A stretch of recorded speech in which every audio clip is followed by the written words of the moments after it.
کہ آپ کے بابا کی وصیت تھی قاسم کو میرے بھائی حسین کے ساتھ کربلا ضرور بھیجنا. بیٹا میں آپ کے بابا کی خوشنودی کی خاطر کربلا آئی ہوں. ہر ماں پتہ نہیں کیسے پیش کروں گا. ہر ماں اور ایک ماں کہہ رہی تھی علی اسرار بیٹا ہر ماں اپنے بیٹے کو تیار کر کے بھیجے گی. بیٹا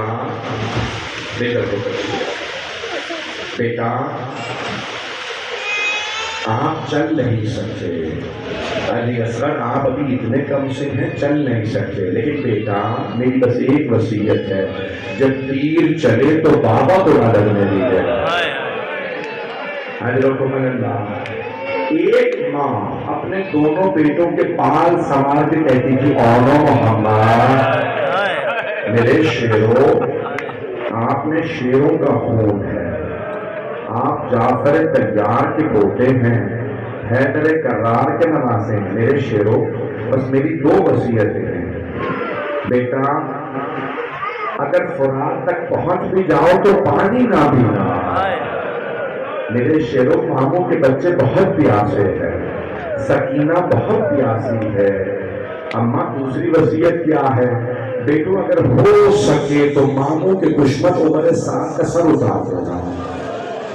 بس یہ بیوی نے وصیت کی کہ اماں ہمیں آپ کی دونوں وصیتیں یاد رہیں گی. جب عاشورے کا دن نکلا نا تو بیوی نے آواز دے کے پوچھا اونو محمد میرے شیروں ابھی تک آپ میدان کارزار میں نہیں گئے؟ کہا اماں ماموں ہمیں اجازت ہی نہیں دے رہے. جناب زینب نے کہا عباس ذرا حسین سے کہو میری ایک درخواست سن لیں.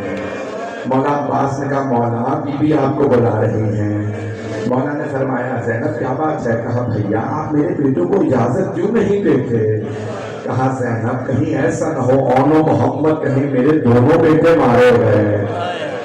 کہا نہیں بھیا اونو محمد کے لیے خود عبداللہ نے مجھ سے وصیت کی تھی زینب اگر جنگ کی نوبت آئے تو ہمارے بیٹوں کو علی اکبر سے پہلے بھیج دیا. اونو محمد کو پہلے بھیج بس تو اجازت ملی. مولا نے دونوں کو سوار کرایا گھوڑوں پہ.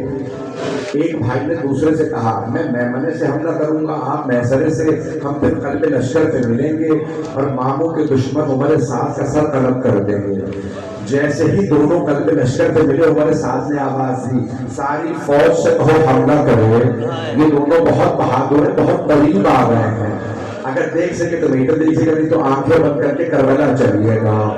ایک ملعون نے گوز مارا، ایک بچے کے سر کی پشت میں لگا، دوسرے نے سر میں تلوار ماری. جیسے دونوں شہزادے زمین پہ گرے دونوں نے آوازی مامو جان ہماری مدد کو آئیے، ہم دونوں گر گئے ہیں. جیسے مولا حسین تیزی سے آگے بڑھے، میں بھی مسائل تفصیل سے پڑھنے والا ہوں. جیسے تو مولا آگے بڑھے نا دیکھا ایک میں رمق باقی ہے، دوسرے کی روح پرواز کر گئی ہے. جن میں ابھی رمق باقی تھی انہوں نے فرمایا ماموں ہماری ماں کو ہمارا آخری سلام، اور ماموں جان ہماری ماں سے کہیے گا ہمیں اماں کی وصیت یاد تھی، ہم فرات تک گئے تھے لیکن ہم نے پانی نہیں پیا تھا. بس بھئی ایک مرتبہ مولا حسین نے دونوں لاشیں اٹھائے خیموں میں لے کے آئے. میں نے تفصیل سے مسائل پڑھنا ہے، رونے لگو خنا کیجیے گا.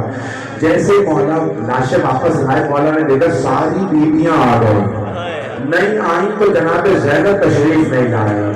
مولا نے پوچھا جناب فضہ سے اما فضہ میری بہن زینب کہاں ہے؟